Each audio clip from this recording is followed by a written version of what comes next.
She stood drenched and trembling in Vogue Luxe. Champagne dripped from her tea, perfume stung her eyes, a torn gown hung limply in her hands, humiliated merely for her modest attire, deemed unworthy by their lofty standards. At a high-end fashion establishment, the employees scoffed. She's just here for the photos, pretending to be affluent. As they tore at her garments, branding her a thief, and pulled her into the throng, the crowd jeered, a cacophony of disdain, until her husband's $32 million Rolls-Royce Le Rose Noir droptail arrived, leaving everyone in a state of shock and fear. Vogue Luxe stood as the pinnacle of Rodeo Drive, a place where the affluent indulged in shopping, as if wealth held no significance. Grace entered, her sneakers contrasting with the allure of sapphire gowns and the elegance of crisp silk suits. She had no intention of dazzling anyone. She was simply there to indulge herself. After months of constructing havens for women in distress, dedicating her time, energy, and discreet contributions, she yearned for something uncomplicated, something lovely, something just for her. No one welcomed her. Jessica, a saleswoman clad in a form-fitting black dress, adjusted a display, her back pressed against a wall. Ryan, with his perfectly styled hair and an air of self-satisfaction, casually leaned against the counter, scrolling through his phone. Claire, a brunette clutching a clipboard, cast a fleeting glance upward, then downward, as if Grace were an unwelcome blemish to disregard. Grace approached Jessica, her voice gentle. "Excuse me, how much is this gown?" Jessica remained unmoved, her words slipping out with a sharpness that cut through the air. "If you have to ask, it's not for you." Grace maintained her smile as she approached the silk suit, her fingers lightly brushing against its edge. "Ryan," scoffed, arms crossed, "she's just here for the selfies, eager to flaunt her wealth for TikTok." Claire smirked, likely unable to even spell couture, as the whispers grew more pointed. Jessica approached Ryan with a subtle grace. "Observe her. A cast-off from the thrift store, likely relying on a bus pass rather than a bank account." Ryan smirked, attempting to show off in our realm, quite laughable. Claire chuckled. "Perhaps she's a bit turned around. Walmart is over that way." Onlookers shifted. Ladies draped in luxurious furs, gentlemen clad in tailored suits, gazes piercing through Grace, mouths contorting. Jessica refused to back down. She snatched a perfume bottle from the counter, sprayed it directly into Grace's face, and chuckled as the intense fragrance caused her eyes to sting. "Now you carry the essence of belonging." "Oh, hold on, you actually don't." Ryan let out a loud hoot. What a loser. Though Claire wore a smirk, it couldn't quite hide the cheapness. The mist seared Grace's skin, her green eyes glistening with moisture, yet she stood her ground, simply brushing her face with her sleeve, her sneakers anchored resolutely. Customers gathered closer, a woman in a fur coat chuckling softly. She resembled a mobile clearance section. Jessica took a swig from the bottle, reminding everyone to freshen up before disrupting our groove next time. Grace's buns drooped, damp, strands clinging, yet her smile remained serene, unwavering, a fortress they couldn't breach. Without a flicker of hesitation, she lifted the sapphire gown and cream suit, draping them gracefully over her arm as she made her way to the counter. Her sneakers echoed with purpose, her dignity an unyielding stronghold they couldn't breach. Ryan intensified the situation, grabbing a hanger from the rack and swinging it towards Grace's legs, the metal ringing out as it brushed against her shin. "Hey there, it's time to step aside and let others through." Claire chuckled, a real stumbling block while Jessica applauded, "Clear the clutter away." The sting blossomed crimson on her skin, her jeans grazing the edge. Yet Grace remained unwavering, simply sidestepping, her hands firm on the garments. A man in a silk tie scoffed, calling her a mannequin reject. Ryan spun the hanger thoughtfully, suggesting, "Perhaps we should just hang her up, it's more economical than these outfits." Grace's green eyes shimmered, yet she remained composed, her silence a resilient barrier they couldn't breach. At the checkout, Grace placed the outfits down, her smile unwavering. Ryan remained in place, his arms folded across his chest. "Are you serious?" She nodded, retrieving a sleek black card from her wallet. "Matte, no emblem. The type that doesn't pursue, the type that pursues you." a centurion murmured within the exclusive circles of the ultra-wealthy, where invitations were scarce and indulgence knew no limits. She gracefully pushed it forward. "These two, if you please." Ryan stood still, the card glimmering in the light. With a swift motion, he swiped the card. A beep echoed, approval granted, and just like that, $18,000 disappeared into thin air. Jessica's jaw fell open. Claire's clipboard shook in her hands.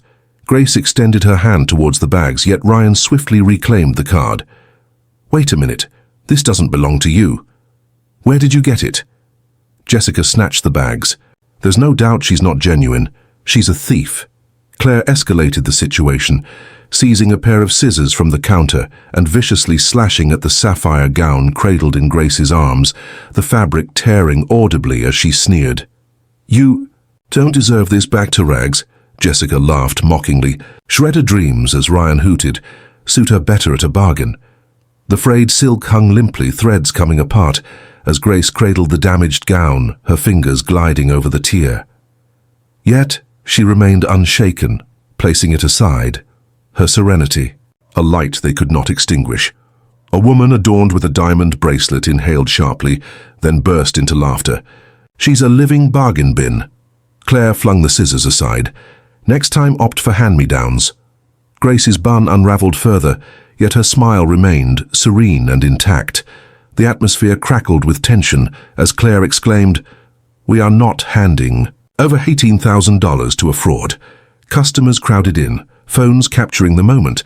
A woman adorned in pearls scoffed, "If you're pretending to be affluent, at least look the part." Grace maintained her composure, asserting, "It's mine, Grace Harper. Just check the name." Ryan chuckled, "Absolutely. And I'm Elon Musk, the Guardian."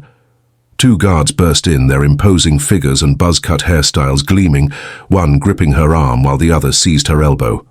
"Out," the first one growled, pulling her toward the door. With Jessica holding the card tightly, Claire clutched the bags while the crowd erupted in jeers. "Captured rubbish." Jessica unleashed her fury, grabbing a glass of champagne from a nearby tray and hurling it at Grace.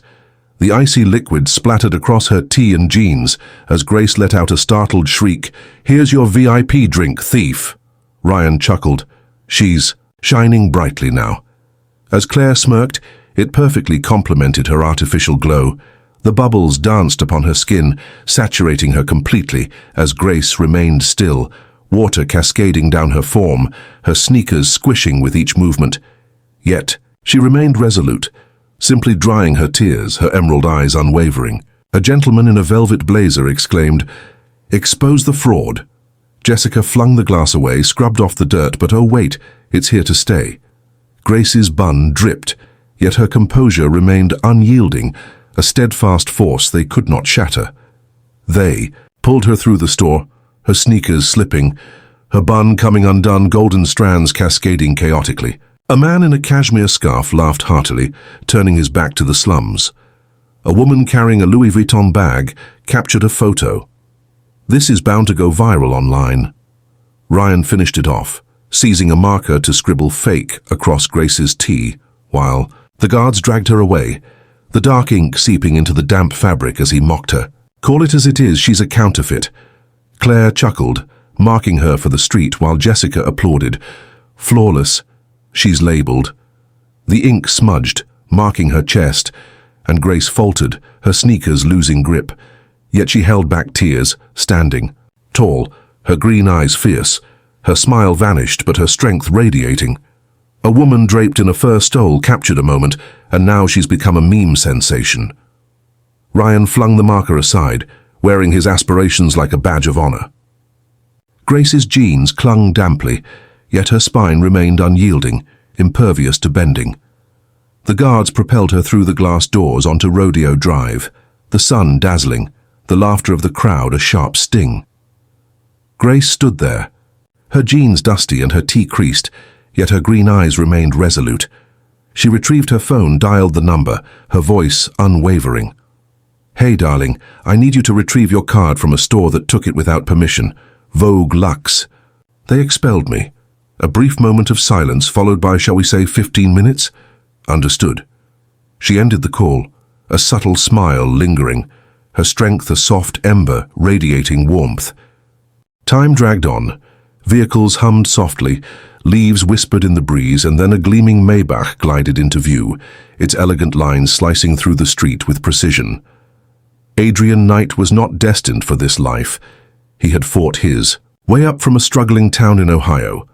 A young boy with worn-out shoes and a father who squandered the rent on alcohol. At 16, he self-taught coding on a broken library computer, transforming restless nights into a solar startup that revolutionized the energy sector. By the age of 30, Knight Industries had become his domain. Grids energizing cities, patents accumulating wealth in the billions, and his name resonating as a subtle menace in the realm of corporate conflicts. He encountered Grace at a dive bar, where she was pouring drinks to support Haven House, while he sipped a beer after closing a deal. They connected through their shared wounds, crafting a life where riches served as a means, not a symbol of superiority. At 40, he held the title of Forbes' most powerful man. Yet on weekends, he still drove his old battered truck, his tailored suits concealing a man who had battled for every cent. That dark card? A token he had bestowed upon Grace, representing their struggles, now taken by those who would never understand its significance. The door swung open, revealing Adrian Knight. He stood tall at 40, his dark hair neatly styled, and his grey suit, sharp as steel. His hazel eyes were cool and unreadable. Forbes had just crowned him the most powerful man in America, a billionaire who transformed Knight Industries from a humble garage dream into a formidable tech and energy giant. His solar grids illuminating half the West Coast, his influence casting a long shadow over global markets. His subtle presence didn't raise its voice. It demanded respect. He entered Vogue Luxe with a commanding presence, the atmosphere crackling as every gaze turned in his direction. Adrian paused at the counter, his voice barely above a whisper. "My wife has just been asked to leave this place. You have taken her card. I desire its return." Jessica faltered. "We had considered, sir." He wounded her. "Additionally, I am acquiring this store to bring it to a close, forever." Silence descended with a heavy thud. Ryan's phone crashed to the ground. Claire's clipboard tumbled down, and Jessica's complexion turned as pale as a ghost. Clients stood still, gems held tight, fabric rigid. Adrian retrieved his sleek black card and passed it to Lydia, the manager, who had hurried in, her skirt fitted and her eyes filled with surprise. "Contact your master," he instructed. "The proposal from Adrian Knight. Currency." At this moment, Lydia clumsily dropped her phone. "Mr. Knight desires the entirety of Vogue Luxe, seeking an immediate transaction." A subtle acknowledgement. Completed. He faced the team. "Your services are no longer required. Everyone, please leave," Jessica pleaded. "I apologize, that wasn't my intention." Adrian's piercing gaze halted her in her tracks. "You made an accusation against my wife regarding theft." Pulled her out. "Depart." Adrian's expression remained unchanged. His hazel eyes hardened, slicing through their cries with the precision of a knife through paper. "Compassion? You didn't reveal any to my wife." Jessica cried out in despair. "We will. Express our regrets kindly." Yet he retreated, her fingers clutching nothing but emptiness. "You just don't understand." She remained composed as you doused her, tore her garments, cast her aside. "And you believe that tears can remedy this?" Ryan rasped. "We will ensure it is done correctly." Adrian's voice fell to a dangerous whisper. "Your opportunity has passed. You opted for harshness instead of kindness. Embrace it now." Claire extended her hand towards his shoe. "I have children." He withdrew. "You ought to have considered them before dismissing her with laughter. Rise and shine. Your task is complete." The atmosphere was thick with anticipation. Their pleas reverberate like a fading whisper against his steadfast resolve. Ryan hesitated in his speech. "We were unaware," Adrian erupted. "You showed no concern. Proceed." Jessica fell to her knees, her fitted dress gathering as she clutched at Adrian's pant leg, tears smudging her mascara. "Kindly, Mr. Knight, I must address the matter of my rent. This job is essential for my survival." Ryan fell next, his smooth hair losing its luster, hands joined together. I truly didn't intend for that to happen. Grant me a single opportunity. I'm pleading. Claire collapsed next to them, her clipboard forgotten, tears streaming down her face. I'm willing to contribute my efforts without any compensation. Please, don't destroy me. The guards moved ahead, one murmuring under his breath. We were merely adhering to directives. Show some compassion. Onlookers stared, devices shaking in their hands as the team pleaded, their voices a frantic symphony reaching for attention. Lydia, the manager, remained motionless, her pencil skirt rigid, softly imploring, "Sir, please reconsider." They expressed their regrets. Yet their cries fell flat against Adrian, echoing emptily alongside the recollection of Grace's tarnished tea and unwavering gaze. Claire let out a soft whimper. It was a mistake. He gestured towards the door. Your error. Gone. The sentinels paused, caught in a moment of uncertainty. He pivoted. Same to you. Remove the badges. They complied, moving away, quietly. Customers recoiled, devices hanging uselessly, expressions drained as the reality sank in. Grace was not the imposter. They were the jesters. Adrian grasped the card from Jessica's shaking hand, collected the bags from Claire's, and stepped outside, departing from a world now reduced to ruins. Jessica's fitted dress had become a mere remnant, her fragrance lingering like a haunting recollection. The woman who had dedicated her life to saving others found herself doused in disdain, her pleas resonating from the cold concrete as she knelt on the curbs. Her blacklist was a chain she had crafted. Ryan's slick hair drooped, his hanger swing, a mark of distinction. He had wounded the very essence of Haven House, and his aspirations in retail decayed, his hurried scrawl a permanent mark on his own downfall. Claire's clipboard was a disaster, her scissors a bane. She had cut through the essence of Vogue Lux's conclusion, and her laughter dwindled as doors banged closed, her dissent reflecting Grace's ascent. The badges of the guards corroded, their pushes a tightening grip. They had dragged out Adrian's wife, and their names disappeared along with the store's sign, crushed beneath his fury. Adrian's silent blow and Grace's unwavering poise reduced their realm to ashes. Each jeer, each wound, a returning blade that shattered them, their own malice the weapon that struck down. 3 hours later, the Vogue Lux sign came crashing down as workers unbolted it, the gold letters shattering against the pavement. The shop fell into darkness, lights extinguished, locks replaced, windows sealed. Words flew by. Night Industries possessed it, and Adrian extinguished it without hesitation. The team, including Jessica, Ryan and Claire, along with the guards, were swiftly blacklisted. Retail doors closed with a decisive thud. Resumes torn apart, calls unanswered, names tainted. Jessica's dress found its way to a thrift rack. Ryan's once slick hair lost its luster, and Claire traded her clipboard for a sign that read, "Help." Their derision had consumed their existence, and Grace's subtle departure had sparked the flame. Months later, Grace strolled alongside Adrian down an LA street, her jeans still casual, her tea still simple, her bun as relaxed as always. Her emerald eyes sparkled with brilliance. She had just launched another Haven House shelter, supported by the quiet flow of their wealth. A destitute figure leaned wearily against the cold wall, their tattered coat fluttering slightly, hands trembling with the chill of despair. Grace, decelerated, peered intently. There stood Jessica, her hair unkempt and her eyes hollow. The woman who had taken her card chuckled as she was escorted away. Jessica's voice was rough. "Do you have any extra coins?" Grace hesitated for a moment, then reached for her wallet and placed a $10 bill gently into Jessica's hand. Her fingers glided over the coarse texture. Her smile wavered. She continued on with Adrian, sneakers making a rhythmic sound, her kindness resonating softly yet powerfully. That 10 wasn't a handout. It was a mirror, showcasing the devastation that Jessica had wrought upon herself. Grace remained silent. Her existence thundered with more intensity than their animosity. Adrian's actions had elevated their realm, yet her composure solidified it. Vogue's fortune fades, their roles vanished, their ridicule a sharp edge that brought them low.